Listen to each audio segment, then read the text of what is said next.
ஆயிட்டாரு. ரெடி ஆகி தோள்பட்டியில் போட்டார். நாங்கள் கூட நினச்சோம் துறை வீட்டுக்கு பின்னாடி போய் ஈஸ்வரன் வீட்டுக்கு போய் எப்படி ரோட்டு பக்கம் தான் கூட்டிகிட்டு போவார்னு நாங்கள் நினச்சோம். ஆனால் சாமி ரோட்டு பக்கம் கூட்டிகிட்டு போகல. அதுதான் உண்மை. சாமி என்ன பண்ணார், நேராகவே உழுத காட்டில் போகிற விதச்ச காட்டில் போகிற இறங்கிட்டார். நாங்கள் ஒரு நாலு பொம்பளை தான், மற்றவங்களாம் ஆம்பளைங்க இருந்தாங்க. சரின்ட்டு நாங்கள் என்ன பண்ணோம், சரி ஏன்னா சாமி இருக்கிற இடத்துல இன்னைக்கு வரையிலும், அன்னைக்கு இருந்து 1980 பார்த்தேன் நான், இன்னைக்கு வரையிலுமே யாரையுமே ஒரு எறும்பு கூட கடிச்சதில்லை, கண்ணில் பார்த்ததும் இல்லை. ஒரே நம்பிக்கை, எல்லாத்தையும் வாய் போட்டு கூட்டிடுவார். ஏன்னா அவரே இறைவனாக இருக்கும்போது என்ன செய்யறது. நாங்கள் பின்னாடியே சாமி போனார். காலை வச்சு தூக்குனா வெறும் சகதியாக இருக்குது. எல்லாரும் நான் சொல்லிட்டேன், எல்லாரும் செருப்பு இருக்கவங்கலாம் செருப்பு இங்கே போட்டுங்க, அப்புறம் கூட வந்து எடுத்துக்கோங்க.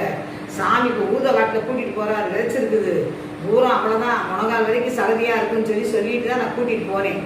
சாமி முன்னாடி போனார். சாமி எங்கே கால் வைக்கிறாரோ அந்த இடத்துலையே தான் நானும் கால் வச்சு போனேன். போனால் அந்த எரும மாடாக இருக்கிற இடத்துல வந்துட்டோம். நாயா ராத்திரி கத்துது பூரா. கரண்ட் இல்லை, சாலையில் பூரா நாய் கத்திக்கிட்டே இருக்குது. அந்த சாலைக்காரங்கெல்லாம் தெரியும் சாமி போறாரு, அதனால தான் நாய் கத்துது அப்படின்னு. அந்த இது எருவமாடா இருந்த இடத்துல ஒரு ஓடையில் இறங்கி ஏறினேன் நான் சொன்னேன் பார்த்தீங்களா, அந்த ஓடைகிட்ட வந்துட்டோம். எரும மாடு படுத்து இருந்துச்சு. படுத்திருக்கவும் சாமி என்ன பண்ணாரு, அந்த ஓடையில நாங்கள் பார்க்கல, அந்த ஓடையை சாமி தாண்டிட்டாரு. தாண்டவும் அமாவாசை சொல்லுவேன், விஜயாமா நம்ம இறங்குன பள்ளம் வந்திருக்குது, தண்ணி போகுது, சாமி தண்ணி மேலே நடந்து போயிட்டாரு, நம்மெல்லாம் போக முடியாது, பேசாமல் நில் அப்படின்ட்டாரு. நான் அமாவாசை எங்கள் கூட வந்த ஒரு கும்படைங்க எல்லாருமே என்ன பண்ணா நின்றுக்கிட்டே இருந்தோம். சாமி கொஞ்சம் தூரம் போய் திரும்பி பார்க்குறாரு. என்னடா இவங்க ஓடையில் இறங்கி தண்ணியில் வர்றாங்களா இல்லையான்னு பார்க்குறாரு. அப்போ மக்குசாமின்னு கூப்பிட்டாரு. நின்னாரு. சாமி என்ன சாமி அப்படின்னு.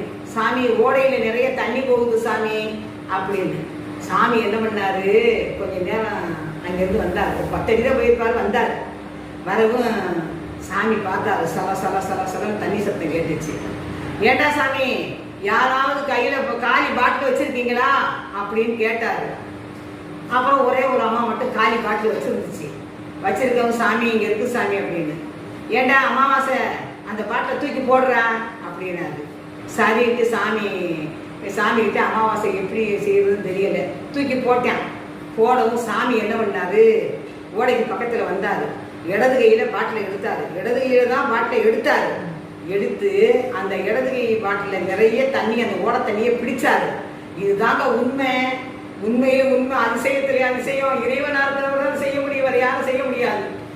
ஏன்னா கூட இருந்தவங்களுக்கு நாங்கள் இப்போதான் நினைச்சு பார்க்குறோம், இப்படி ஒரு பிறவி எடுத்து இவரோடலாம் இருந்திருக்கோமே அப்படின்னு சந்தோஷப்படுறோம். இடது கையில் பிடிச்சவர் எடுத்து சக்குன்னு வச்சார் அந்த பாட்டில் நிறைய தண்ணியை. ஓடையில் போகிற சலசலன்னு ஓடுன தண்ணி நின்று போச்சு. ஓடையில் சலசலன்னு ஓடுன தண்ணி நின்று போச்சு. நிற்கவும் சாமி, மக்குசாமி எல்லாம் இறங்கி வரலாமான்னு கேட்டார். எனக்கு பயம். மக்குசாமி நீங்கள் வேண்டாம், முதல்ல இறங்கி போங்க. அமாவாசை நீங்கள் இறங்கி போ, கற்பாண்டி நீ இறங்கி போ, அப்புறம் வேணா நாங்கள் வர்றேன் அப்படின்னு. என்ன சாமி கூப்பிட்றாரு, நீ இப்படி சொல்கிற அப்படின்னு. இல்லையா, இருட்டில் தெரியலையா அப்படின்னு. சரி அப்படின்ட்டு மக்குசாமி போனார். ஏன்னா எப்பயுமே எங்களை கூட்டிகிட்டு போகும்போது சாமி முதல்ல போவார், மக்குசாமியை கடைசியில் தான் வர சொல்லுவார். மக்குசாமி கடைசியில் தான் வருவார். ஏன்னா அவங்களுக்குலாம் பட்ட பேர் வச்சுருக்காரு சாமி. அப்புறம் இறங்கி போகவும் திரும்பி பார்க்குறாரு. ஏண்டா சாமி எல்லாம் ஏறி இறங்கிட்டீங்களா சாமின்னு கேட்குறாரு. வர்றார் சாமி. எல்லாம் ஏறி இறங்கிட்டோம் சாமி அப்படின்னு நாங்கள் எல்லாருமே சொன்னோம். சொல்லவும் சாமி ஒன்றுமே சொல்லலை. ஏன்னா சாமி முகத்தை நம்ம இருட்டுக்குள்ளே ஒன்றும் பார்க்குறது தெரியலை. நாங்களும் சாமி கும்பிட்டே நின்னோம். எப்படிடா இந்த ஓடையை தாண்டி போகிறோம், சாமி போயிட்டாரே அப்படின்ட்டு. அப்புறமேல் சரி அப்படின்ட்டு சாமி வந்தவர் ஓடையெல்லாம் இறங்கி அழகாக நாங்கள் போயிட்டோம். போகவும் நாங்கள் நினைக்கிறோம், ஓடையில் இறங்கும்போது நினைக்கிறோம், அதிக தண்ணி போச்சு, நம்ம என்னடா ஆகுறது, ஏதுடா ஆகுறது, பயம்தான். அப்புறம் தண்ணி இல்லை, ஏறி போயிட்டோம். எல்லாரும் போய் வரிசையாக நின்னோம். ஒரு ஆளுக்கு முன்னாடி ஒரு ஆள் அப்படியே வரிசையாக நின்னோம். சாமி வந்தார். ஆளுகளை எண்ணார். நாங்கள் 13 பேர் இருந்தோம். 13 பேர் இருக்கவும் சாமி சொல்லுவார், சாமி நம்பர் 13ஆடா சாமி அமாவாசை அப்படின்னாரு. உடனே என்ன பண்ணார், வந்தார். அந்த இடது கையிலேயே அந்த தண்ணி பாட்டிலை எடுத்தார். அந்த ஓடையில் தண்ணி, அந்த இடது கையில் அந்த தண்ணி பாட்டிலை போட்டார். போடவும் டம்னு ஒரு சத்தம் கேட்டுச்சு. திரும்ப அந்த ஓடையில தளதளக்க நிறைய தண்ணி போய்கிட்டே இருந்துச்சு. இந்த அதிசயத்தை இந்த பிறவியில பார்த்தவங்க என்ன சொல்றது எனக்கு தெரியல. பார்த்தவங்க இந்த மாதிரி ஒரு இறைவன் அகத்தியரா வந்து தண்ணியை பிடிச்சு வச்சு கங்கையை பிடிச்சு வச்சிருந்தாரு கமண்டத்துல. அந்த ஞாபகம் தான் எனக்கு வந்துச்சு.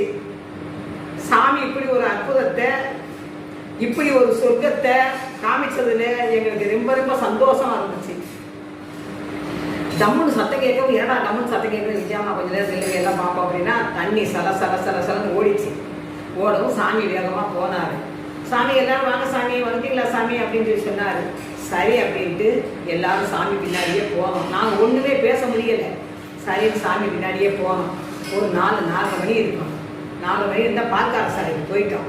பால்கார சாலைக்கு போகவுமே கொஞ்சம் 4-5 மணி கொஞ்சம் விடிஞ்ச மாதிரி இருந்துச்சு. சரின்ட்டு சாமி எல்லாரையும் உட்கார வச்சுருந்தாரு. தூரல் விழுந்துக்கிட்டே இருந்துச்சு. மக்கு சாமி நின்றுக்கிட்டே இருந்தாலும் நாங்கள் எல்லாரும் உட்காந்துருந்தோம். என் கையில் ஒரு குச்சியை கொடுத்துருந்தார் சார், பெரிய குச்சியை கொடுத்துருந்தாரு. அதை எங்கள் வீட்டுக்கு கொண்டு வரணும்னு எனக்கு ஒரு ஆசை தான். அவர்கிட்ட நம்ம வாங்கிட்டு வர முடியுமா? அவர் கொடுத்தா தான் வாங்க முடியும். நான் சரின்னு கையில் வச்சே இருந்தேன். பால்கார சாலைக்கு வரவும் சரின்னு விடிஞ்சிருச்சு. நல்ல விடியவும் போகவும் நின்று இருப்பார் போல. விடிஞ்சிருச்சு. பொம்பளைங்க போட்டிருந்த காலில் இருந்த கொலுசெல்லாம் சகதிக்குள்ளே போயிடுச்சு. மிஞ்செல்லாம் சகதிக்குள்ளே போயிடுச்சு. ஏன்னா அப்படி பேஞ்ச மழையில கரம்பக்காட்டுல உருகக்காட்டுல விதைச்சி வச்சிருந்த இடத்துல காலை உள்ள வச்சு வச்சு எடுத்ததுல காலில் இருந்த மிஞ்சும் போச்சு, காலில் இருந்த கொலுசும் போச்சு. பார்த்தாங்க. பேசாம நாங்கள் உட்கார்ந்து இருந்தோம். ஒன்றும் பேச முடியாது இல்லை. சாமி இருக்கும்போது பேச மாட்டோம், அப்புறம் தான் பேசுவோம்.